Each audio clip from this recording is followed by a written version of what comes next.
I'm gonna go ahead and show you how I created the whole artwork. I put a little grunge border on it, so that's fairly simple as well. We'll go in and file, place embedded, and with this we're going to actually go to it, navigate to it, and place it inside this artwork here.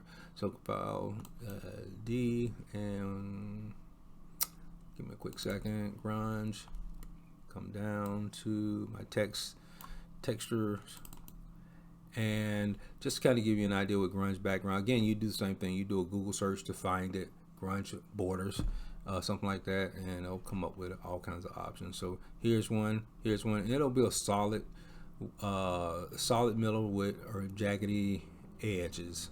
Okay, I'm going to actually use this one, and then once it opens up, again, it's going to open up in, for me, Camera Raw. If you want to actually get into Camera Raw to adjust the contrast and everything, you can click on Filter, Camera Raw. Because you should be in CMYK, you will have to switch over, convert your image to RGB first, and then you'll have the ability to click in the Camera Raw. Once you get completed with that, or at least before you save your artwork, you want to make sure you convert it back to CMYK. Alright, so now we have it open. We simply want to drag it out to the edges of the artwork. And to explain to you what's going to happen when we do the grunge, everything that's black is actually going to be the visible part, and everything that's white is going to go away essentially. So all this jagged edges of the black is what's going to it's going to actually affect the artwork, going to be applied to the artwork. So I'm going to drag that out a little bit more so it can kind of be even with the opposite side. All right, I'm going to bring this up. Actually, another tip with this, when you're doing this, because we really can't see the background, what you can do is turn down the opacity a little bit of that particular layer, and when you do that, you'll be able to see up under it. Okay, so now we want to drag it all the way down, and I'm going to go a little bit lower with this.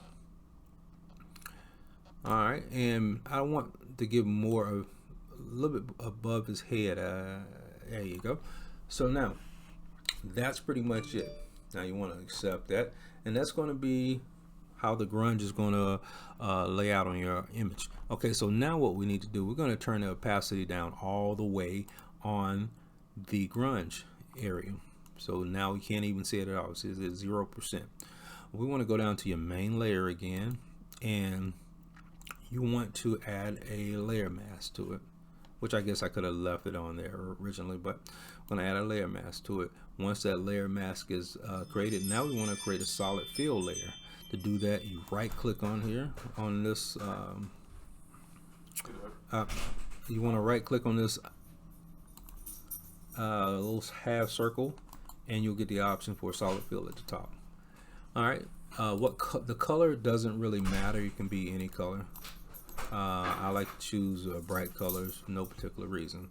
So once you get that done, you want to come over to this color fill layer and drag it below your main layer, and it should once you pull it below, you should see it in the back behind that layer.